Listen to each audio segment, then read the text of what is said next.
Trading कहां से start करें, ये क्वेश्चन बहुत लोगों का रहता है। एज अ बिगिनर मैं आज आपको बताऊंगा, हमें स्टार्ट करना चाहिए स्विंग ट्रेडिंग से। तो स्विंग ट्रेडिंग फॉर बिगिनर्स आज का हमारा टॉपिक होने वाला है। बिल्कुल इन डेप्थ आप लोगों को मैं सिखाने वाला हूं। तो चलिए स्टार्ट करते हैं इस वीडियो को। देखिए, सबसे पहला क्वेश्चन हमारे माइंड में क्या आता है, यार ये स्विंग ट्रेडिंग होती क्या है, आखिरकार ये स्विंग ट्रेडिंग चीज क्या है।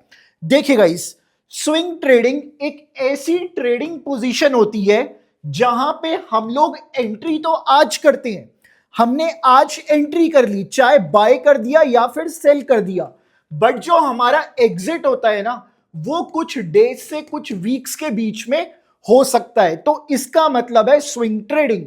बट किसको करनी चाहिए स्विंग ट्रेडिंग? अगर आप मार्केट के अंदर एक बिगिनर हो, यार मैंने ना अभी मार्केट स्टार्ट किया है, मैंने अभी 12th पास करी है, कॉलेज में आया हूं, मैं मार्केट स्टार्ट कर रहा हूं, तो स्विंग ट्रेडिंग आपका काम होना चाहिए। या फिर आप एक हाउसवाइफ हैं, आपके पास घर में ना छोटे मोटे काम रहते हैं, बट आपको साथ में कुछ काम भी करना है, जैसे कि ट्रेडिंग करनी है, तो आप लोग स्विंग ट्रेडिंग कीजिए। अगर आप एक वर्किंग प्रोफेशनल है, मतलब ऑफिस जाते हैं आप लोग, यार सुबह सुबह 9 बजे से आपकी लाइफ इतनी बिजी हो जाती है और ऑफिस के बीच में आपको ट्रेड्स देखने का टाइम नहीं मिलता, तो आप दिन में सिर्फ एक बार मॉनिटर कर सकते हैं, तो बेस्ट है आपके लिए स्विंग ट्रेडिंग। चलिए आगे चलते हैं, कैसे की जाती है स्विंग ट्रेडिंग। सबसे बड़ा क्वेश्चन यही है, how does swing trading work. तो इसके पीछे का कुछ लॉजिक है, कुछ पॉइंट्स है जो कि मैं आपके सामने रखना चाहता हूं। पहला पॉइंट समझिए आप लोग, इसको आप नोट कर लेना, बहुत ज्यादा इंपॉर्टेंट है। Find a stock. कैसे स्विंग ट्रेडिंग वर्क करती है, स्विंग ट्रेडिंग कैसे करनी चाहिए। पहला पॉइंट है कि एक स्टॉक को फाइंड कीजिए। एग्जाम्पल आपको रिलायंस मिला या आईटीसी मिला, सिर्फ एग्जाम्पल है, बट कैसे फाइंड करना है आगे चल के बताऊंगा अभी। उसके बाद ट्रेंड को आइडेंटिफाई कीजिएगा। इस मार्केट में कहा जाता है ट्रेंड इज योर फ्रेंड, वही आपका सच्चा दोस्त है। अब अप ट्रेंड होता है या फिर डाउन ट्रेंड होता है, सिर्फ दो ही टाइप के ट्रेंड्स आते हैं मार्केट के अंदर। वहीं अगर मैं बताऊं, थर्ड पॉइंट है वेट फॉर योर सेटअप। अपनी स्ट्रैटेजी के सिग्नल का वेट करना है। ऐसा नहीं है कि भाई साहब यार ये ट्रेंड चल रहा है, मैंने यही वाला ट्रेड ले लिया, ऐसा नहीं होगा। आपको अपनी स्ट्रैटेजी के सिग्नल का एक प्रॉपर तरीके से वेट करना पड़ेगा, पेशेंस रखना पड़ेगा।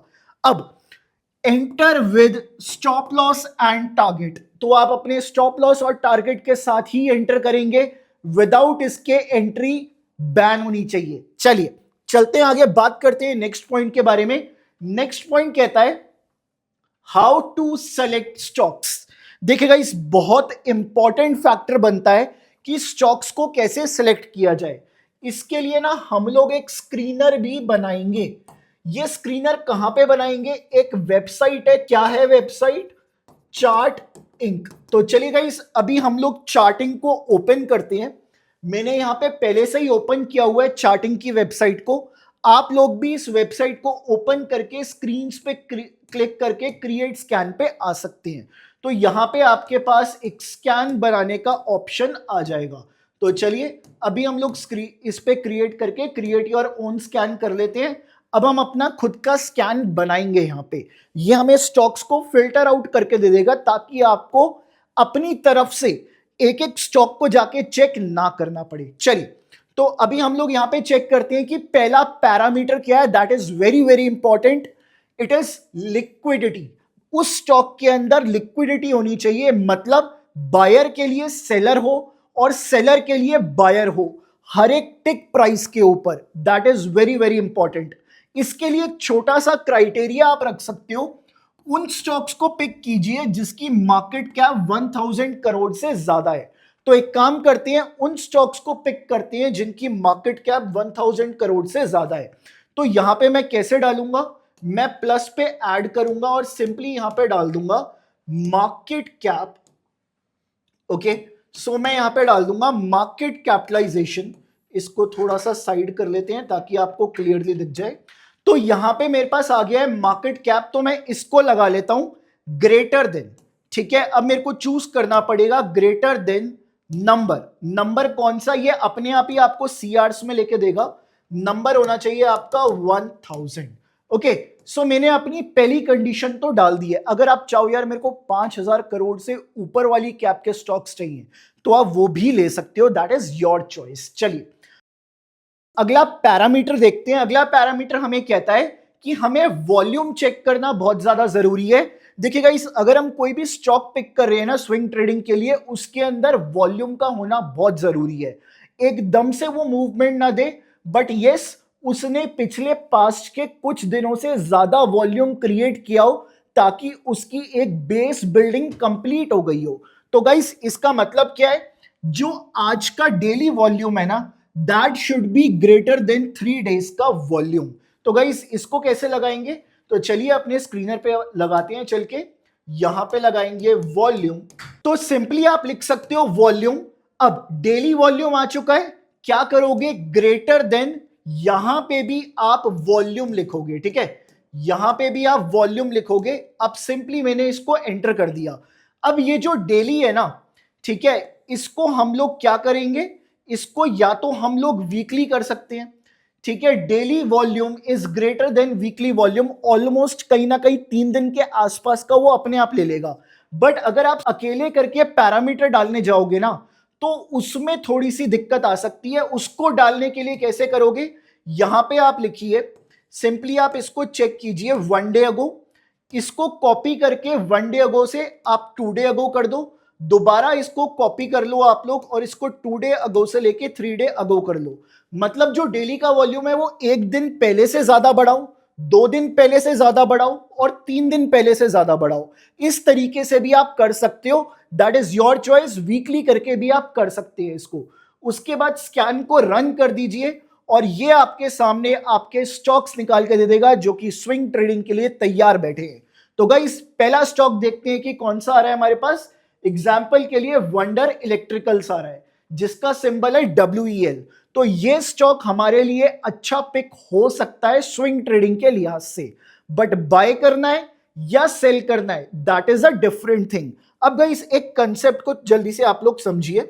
एक कंसेप्ट है, अगर आप लोग इक्विटी के अंदर कर रहे हो, ठीक है, दैट इज कैश मार्केट, तो आप ना सिर्फ बाय करके काम कर पाओगे, बट अगर आपको सेल करके काम करना है तो आपको FNO के स्टॉक्स के अंदर आना पड़ेगा। तो FNO के स्टॉक्स कैसे निकालोगे वो उसका भी मैं आपको तरीका बता देता हूं। यहां पे आप लोग ऊपर आ जाइए, इस कैश को आप चेक कीजिए और यहां से आप फ्यूचर्स पे क्लिक कर दीजिए। उसके बाद रन स्कैन दोबारा करेंगे तो ये आपके पास FNO के स्टॉक्स आ गए। आप चाहो तो इस फिल्टर को लेके भी चल सकते हो, that is completely your choice. तो आपके सामने स्टॉक्स तो आ गए हैं, आगे का क्राइटेरिया देखें। अगर वीडियो पसंद आ रहा है ना, वीडियो को एक बार जल्दी से लाइक कर दो, चैनल को अभी के अभी सब्सक्राइब कर लेंगे। चलिए गाइस आगे चलते हैं, बात करते हैं नेक्स्ट पॉइंट के बारे में, that is identify the trend. Trend को आइडेंटिफाई करना बहुत ज्यादा इंपॉर्टेंट है because trend is your friend. Okay चलिए, तो अभी हम लोग देखते हैं अप ट्रेंड को आइडेंटिफाई करने का तरीका क्या होता है। ठीक है, अगर मैं यहां पे चार्ट के ऊपर आऊं, मेरे को कैसे पता चलेगा यार ये अप ट्रेंड दिख तो रहा है, बट इसके पीछे का ना एक लॉजिक है, एक पैटर्न है। उस पैटर्न का नाम क्या है, हायर हाइज हायर लोस। कुछ इस तरीके से अप ट्रेंड आपको चलता हुआ दिखता है। अगर ये लो है, ये हाई है, तो this is your higher low, this is your higher high, this is your higher low, this is your higher high. अगर लो पिछले लो से ऊपर है तो ये हायर लो है, अगर हाई पिछले हाई से ऊपर है that is higher high. Simply down trend का पैटर्न भी आप आइडेंटिफाई कर सकते हैं, that is lower highs and lower lows. अगर ये एक हाई है, ये एक लो है, तो this is lower high, this is lower low, this is lower high, this is lower लो। तो कुछ इस तरीके से पैटर्न बनता हुआ चलता है जिसको आपको आइडेंटिफाई करना आना चाहिए। अगर नहीं आता है उसका भी एक शॉर्टकट बताऊंगा। आप क्या कर सकते हो, एक बहुत छोटा सा मैं आपको शॉर्टकट बताता हूं। ये आपने स्क्रीनर खोला है, इस पे भी आप पता लगा सकते हो कि गाइस वो एक हायर हाइज का पैटर्न बना रहा है या फिर हायर लोस का पैटर्न बना रहा है। सिंपली आप क्या कर सकते हो, गूगल पे जाके टाइप कर सकते हो। तो गाइस सिंपली आप गूगल पे जाके टाइप कर सकते हो अप ट्रेंड चार्टिंग स्टॉक्स। तो इसके बाद ना आप इस वाले स्कैनर को ओपन कर सकते हो और इस वाले स्कैनर के अंदर ना अपनी बाकी की कंडीशंस आप डाल लेना। यहां पे जो मैंने आपको कंडीशंस बताई है ना, 2 से 3 कंडीशंस, उनको आप यहां पे डाल लेना, बाकी काम ये कर देगा। ठीक है, उसके बाद बस रन कर देना, आपको ऑटोमेटिकली पता चल जाएगा। तो इस तरीके से आप पता लगा सकते हो कि अप ट्रेंड के स्टॉक्स कौन से और डाउन ट्रेंड के कौन से हैं। चलिए अब हम लोग आगे चलते हैं, बात करेंगे नेक्स्ट पॉइंट के लिए। स्विंग ट्रेडिंग के अंदर आपको कुछ टेक्निकल इंडिकेटर्स के बारे में भी पता होना चाहिए। फॉर एग्जाम्पल EMA20, EMA20 करता क्या है? EMA20 आपको short term moving averages, basically जो शॉर्ट टर्म मूविंग एवरेजेस है उसके बेसिस पे शॉर्ट टर्म ट्रेंड आपको बताता है। EMA50 आपको मिड टर्म बताता है, EMA200 लॉन्ग टर्म। अब RSI का काम है आपको मोमेंटम बताना। गाइस RSI जनरली कहा जाता है ओवरबॉट ओवरसोल्ड, बट मार्केट में ऐसी कोई भी चीज नहीं होती है, वो एक अलग पैरामीटर है, उसको निकालने के लिए अलग कैलकुलेशंस है, बट RSI को as a momentum indicator use कर सकते हैं। साथ ही साथ MACD से ट्रेंड कंफर्मेशन ली जा सकती है, ADX से ट्रेंड की स्ट्रेंथ पता करी जा सकती है, सुपर ट्रेंड से भी ट्रेंड का पता लगाया जा सकता है। सुपर ट्रेंड लगाएंगे, अगर ग्रीन है तो अप ट्रेंड, रेड है तो डाउन ट्रेंड, इस तरीके से भी चल सकती है। और एक इंडिकेटर है RS, ये क्या करता है? निफ्टी के अकॉर्डिंग उसकी स्टॉक की स्ट्रेंथ को निकालता है, बेसिकली रिलेटिव स्ट्रेंथ को दिखाता है कि एक स्टॉक में निफ्टी के अकॉर्डिंग, निफ्टी के अगेंस्ट कितनी स्ट्रेंथ बनती हुई दिख रही है। तो ये एक बहुत इंपॉर्टेंट पैरामीटर बनता है। सिंपली आप गूगल पे टाइप करो relative strength of this stock, RS of this stock, आपको पता चल जाएगा। ठीक है, वहां से भी आप निकाल सकते हो। अदरवाइज आप क्या कर सकते हो, स्क्रीनर पे जाके, ठीक है, चार्टिंग पे जाके यहां पे भी आप टाइप कर सकते हो रिलेटिव स्ट्रेंथ। तो आप यहां पे भी जब टाइप करोगे ना रिलेटिव स्ट्रेंथ, तो आपके पास ये वाला पैरामीटर बन के आ जाएगा। ठीक है, तो आप यहां पे आपके पास बहुत सारे हैं, जिसको आपको यूज करना है आप यूज कर सकते हो। निफ्टी के अगेंस्ट ही यूज करते हुए चलना है किसी भी पर्टिकुलर स्टॉक का।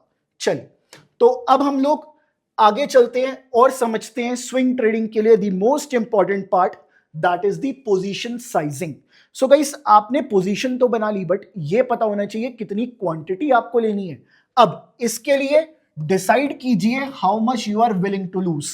एग्जाम्पल के लिए आप 1 लाख रुपए की कैपिटल लेके आए। अब ऐसा तो नहीं है ना यार मैं पूरी की पूरी कैपिटल सोच के आया हूं कि मार्केट में खो दूंगा। हो सकता है आप सोच के आए हो यार मैं 50,000 का ओवरऑल लॉस ले सकता हूं टोटल। तो चलिए 50,000 का आपने ओवरऑल लॉस लिया। अब आपको क्या करना है, रिस्क पर ट्रेड भी आपको डिसाइड करना पड़ेगा। ठीक है, ऐसा नहीं है कि यार किसी ट्रेड में मैं 1,000 रुपए का रिस्क ले रहा हूं, किसी में 2,000 का, किसी में 5,000 का।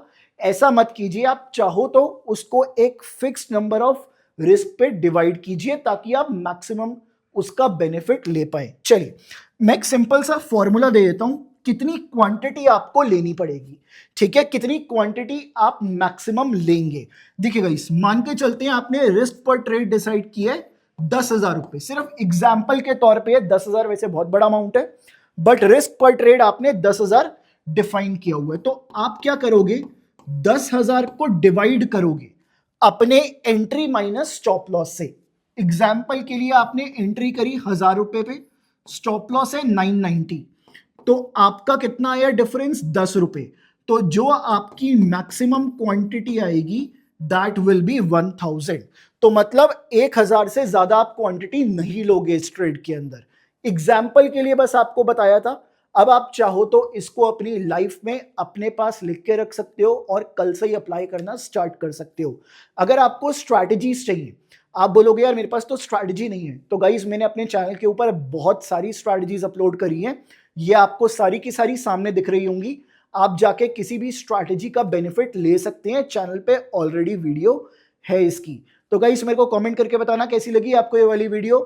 चैनल को सब्सक्राइब करके वीडियो को जल्दी से लाइक कर दीजिए।